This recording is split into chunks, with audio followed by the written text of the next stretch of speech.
Қайырлы күн достар. Бүгін сіздерге өте дәмді шығатын пловтың рецептін ұсынамын. Міндетті түрде үйде жасап көріңіздер.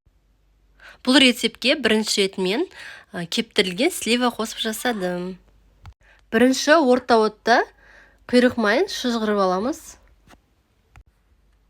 150 мл сұйық май құйып алдым. Сосын еттерімізді салып шығамыз.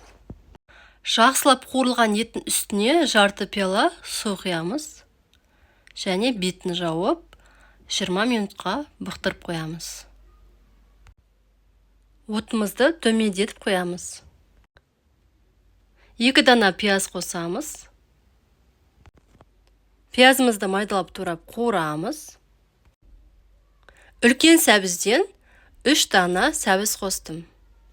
Осылай етіп турап шығамыз. Қуырылып жатқан пиязымыз үстіне сәбізімізді салып, жақсылап қуырып аламыз. Пиязымыз бен сәбізіміз қуырылғанша күрішімізді дайындап аламыз. 3,5 пиала күріш саламыз. Күрішімізді 3 рет жуып алып, жылы суда қалдырамыз. 1 ас қасықтай тұз қосамыз. 400-450 мл су құямыз. Астын баяулатып 20 минутқа қайнатамыз. Оттың астын міндетті түрде жай қоямыз. Кептірілген сливадан 6-7 штуктай қосамыз. 5-6 граммдай зіра қосамыз. Үйде қалған мен чесноктан қостым. Үйде бар осы болды.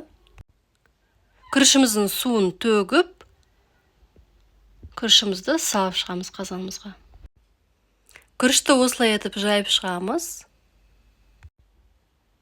Күріштің бетін осылай басып шығамыз.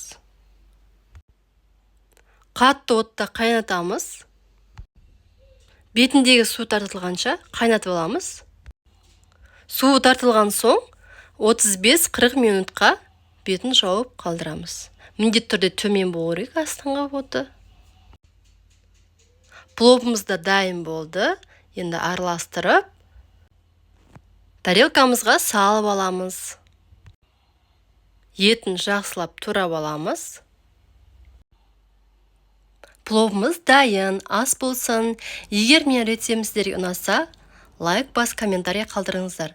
Маған жазылуды ұмытпаңыздар. Рахмет!